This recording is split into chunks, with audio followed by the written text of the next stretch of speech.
Hi, welcome to your Ethics and Leadership class. This is Dr. Clemens. We're going to start out with a short video today. This hill taking a toll on a couple runners trying to finish those final 20 yards. Wow. Yeah, you can see what a tremendous show of sportsmanship as you've got an athlete who can't quite make it, and they've got a team, a girl from another team trying to help her to the finish line so she can finish the race. That's what the sport is all about. Oh my goodness. This is just incredible. The sportsmanship phenomenal as you see those final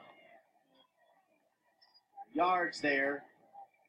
As you see Clemson and Louisville helping the Boston College runner. That's Tate and Pease. The Boston College runner can't even lift her legs right now. She'll try to cross the finish line. What a shot right here. Away from that soccer park in Cary. But you sacrifice your own position to help another athlete finish what they started. And that's a true sportsmanship. In Jesus CEO, I wanted to read a little bit of devotional hinging on that video. This is called He Knew That Nobody Wins Until We All Do. A speaker from Dallas, Texas recently shared this story with members of the National Speakers Association. One young man set to run in a 100-meter race in the Special Olympics had trained for months and months. But when the gun finally sounded and he leaped out in front of the rest, it seemed the excitement of the race overcame him. Each foot went in different directions, and the well-meaning athlete came tumbling down right in front of the starting block. The other racers, each as eager as he was to complete in this great event, nevertheless stopped running their own race and turned back to help him.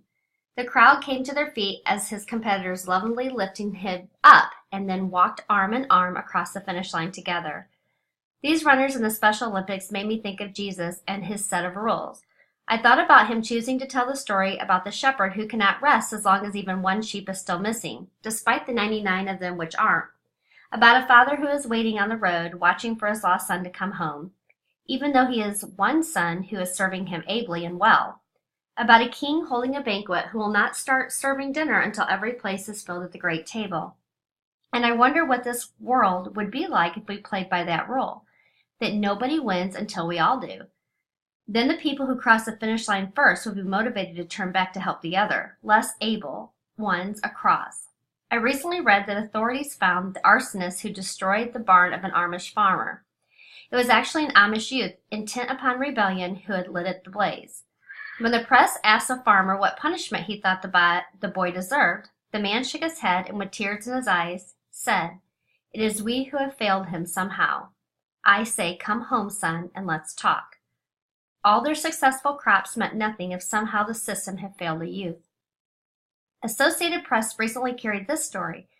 Recently, retired doctors hoping to narrow the gap between rich and poor at plush Hilton Head Island have set up a free clinic for the maids, gardeners, waitresses, and others who make the workplace. The healthcare system on this island was geared to the wealthy, said Dr. Jack McConnell, who came up with this idea, but if a town leaves behind a portion of its citizens, it will never be a true community.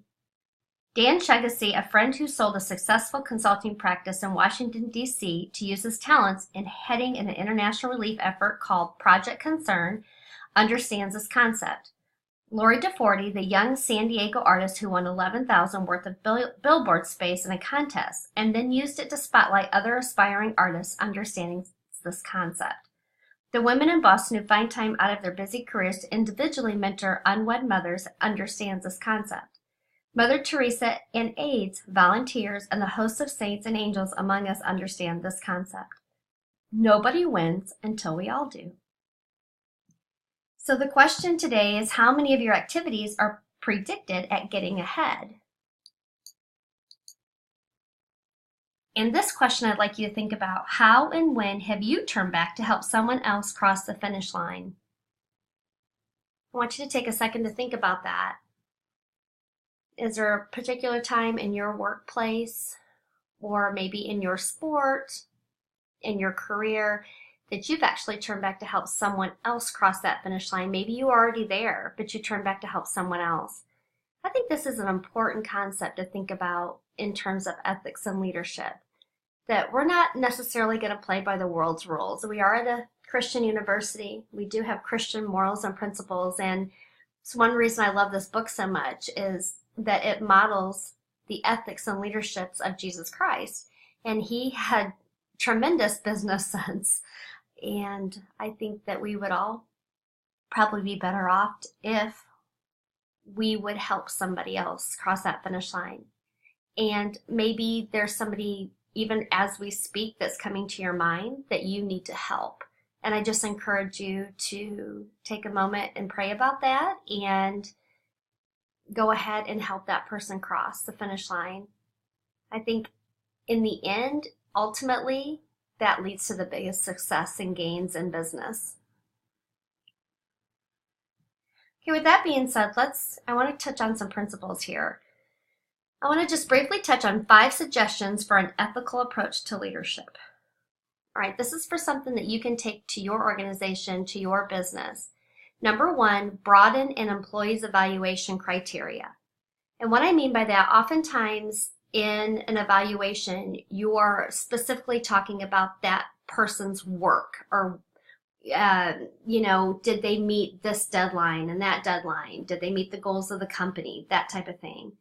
But I want to encourage you also to include kind of some ethics and leadership on that evaluation. Did you see that employee go up and beyond his call of duty or his work, just what's required of him to help somebody else? Did you see him be honest in a certain situation? Let the employee know that you value other things besides just work and just finances, and that's what that means. Number 2, craft policies, processes, and stories that highlight ethical commitment and foster ethical culture. So, for instance, it's easy at the university that I teach at, because I teach at Cal Baptist, and I'm also chair of the department at Faulkner University. It's easy for me to include ethical stories like we just saw because I have that permission from a Christian institution to do that. But as you just saw in that YouTube video that we just watched, that wasn't even a church setting. It was actually a public setting of some very popular universities that were competing in a cross-country match. And so you can take stories like that and just foster them, put them into your meetings every once in a while, highlight those things, send out articles and emails, and just let your employees know that those things are important to you. 3, this is probably huge, model ethical behavior. If you want your employees and those that work around you to be ethical, then you have to be ethical. And sometimes that's easier said than done because I think as leaders, we are put in probably more predicaments and situations than our employees, and we have to make some tough decisions. A lot of times those aren't always easy to make, and sometimes they're not always financially beneficial to make when you err on the side of ethical behavior, but it's always best in the long run. And I'm just going to give you a quick example. My husband has always been in administration, and he had a situation where his boss wanted some new furniture, and he was in charge of finances for this organization. And they had been given some grant money and for computers, grant money for computers for their schools. And his boss came to him and asked him to buy some furniture under that grant money, but just write it off that it was computers. And this was coming from his boss. So it really put him in a terrible ethical dilemma, because does he fear losing his job, or does he need to keep to what he knows is right? And that was a really hard situation for him to go through. And long story short, he didn't end up buying those. He refused to do that because he knew that was unethical. But it did cost him some things later on in his job evaluation and things. He felt like that boss really held that against him, that he wouldn't do that. And he ended up leaving that job and went on to greater and better things. I always think, especially as Christians, and even if you're not a Christian, God's principles are so true.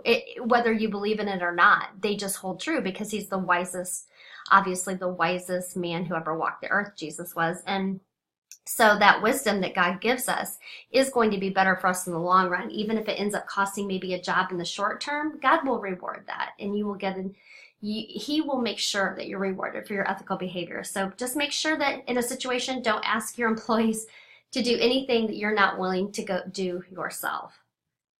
Number 4, publicly celebrate wins that are not exclusively financial in nature. And I just want to point this out, that it's very easy because money is the bottom line. I understand that. I've had several businesses. I still own a national organization. And when it comes down to it, you got to make the money. I mean, money is what makes our organization successful and work. So it's so easy sometimes to get caught up just in the financial nature of things and not look at other wins that are going on in your organization. So it's very important to celebrate those wins and make a point to do that, because you can get so caught up in that financial piece. Number 5, provide employees more autonomy in the workplace and the opportunity to see their work as significant beyond the bottom line. Again, this is all about relationships, and this class is about ethics and leadership and being the best leader that you can be. You've got to value your employees. You have to value their opinions, and if you want it to be successful, they need to see that they are an important part of the organization. They're important to you. So this is just kind of a no-brainer. Anything that you can do in the workplace to compliment them, to let them know that they're important, even the little things that they do. You know, it takes a team really nowadays for anything. And if one part of the team is not cooperating, it does affect the whole. And so everybody needs to feel like their job is important. And the last question, remember, or the last thing I want to leave you with, it is up to you to recognize and address ethical issues that affect you, your employees, and your organization.